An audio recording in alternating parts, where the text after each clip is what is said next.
You're listening to Menopause Natural Solutions, episode 53, Does Smoking Affect My Menopausal Transition?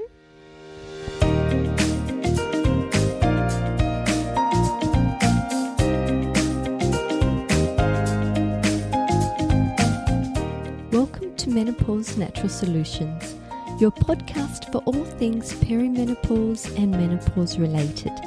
Stay tuned as naturopath Jennifer Harrington explains how to use natural therapies to transform your health and happiness.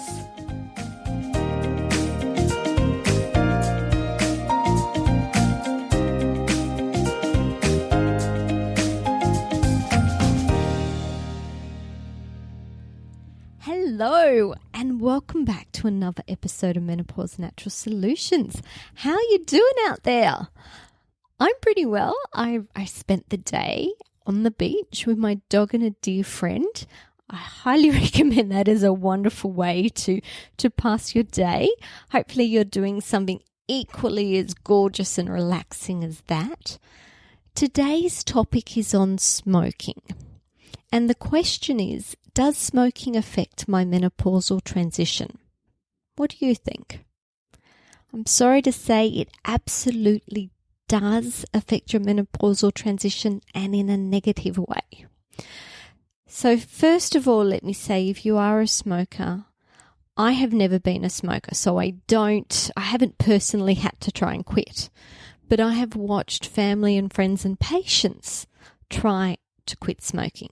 So I know it's not an easy thing to do, but I can tell you, if it's something that you really want to do, you will make it happen.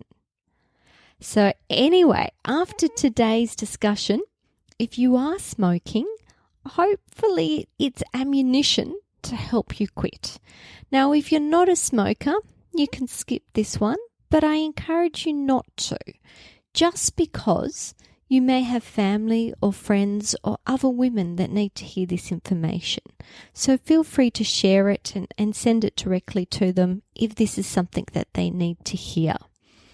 So how does smoking affect the menopausal transition?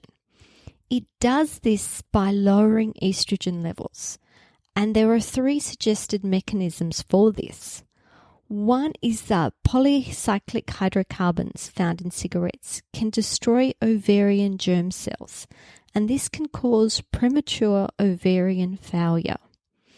Smokers start having perimenopausal symptoms 1 to 9 years earlier than non-smokers.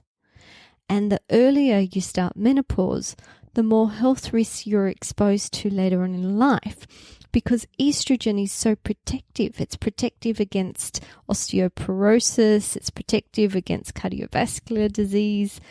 We don't want to extend too long that period of time that we don't have it. And unfortunately, smokers also tend to have more intense symptoms than non-smokers. But evidence suggests that this link is reversible. So the earlier a woman quits, the less likely she is to be affected. So this is good news, guys. It doesn't matter if you've been smoking for 10, 20, 30, 40 years. The sooner you quit, the less likely it is that you will experience symptoms as intensely as you may be. But getting back to reasons why smoking affects perimenopause and menopause, and fact number 2 is that chemicals found in cigarettes such as nicotine prevent the conversion of androstenedione to estrogen, so therefore you have less estrogen available. Fact 3 is that smoking disturbs the messaging from the brain to the ovaries via the hypophythalamic pituitary axis. It can delay luteinizing hormone, which is LH for short, preventing ovulation and interrupting the menstrual cycle. General facts about smoking. Smokers have an increased risk of breast cancer by about 19%. Smokers have an increased risk of lung cancer by about 85%. Increased risk of cardiovascular disease, and that could be due to the reduction in estrogen, with estrogen being protective against cardiovascular disease. They have an increased susceptibility to mood disorders such as stress, anxiety, and depression. And this is a vicious cycle. So many people say I smoke because it eases my anxiety, but actually smoking increases anxiety. So there's that vicious cycle going on there. Smoking also increases your risk of diabetes as it promotes insulin resistance and inflammation.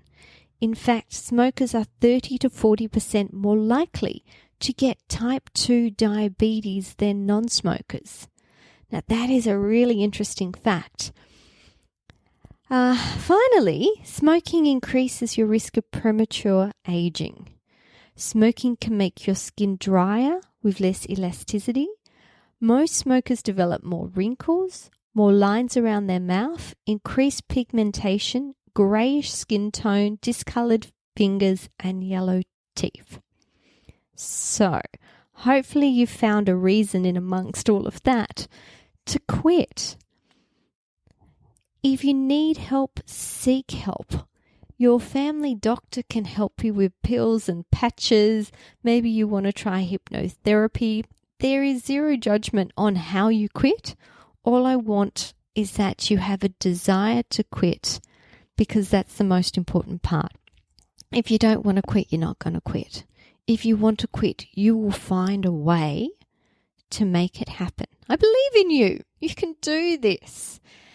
Anyway, guys, that's all I really have to say about smoking today. But I wanted to let you know, in case you didn't know, that I offer complimentary discovery calls. So if you ever wanted to jump on the phone and chat one-on-one to me, you can. Well, guys, that's it. Have a wonderful, wonderful week, and I can't wait to touch base again next time. Bye for now.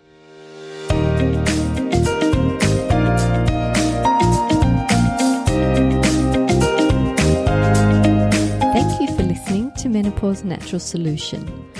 This podcast contains general information about menopause. It is provided as a guide and is not intended to replace medical advice. Opinions of guests of their own, and this podcast does not endorse or accept responsibility for statements made by guests.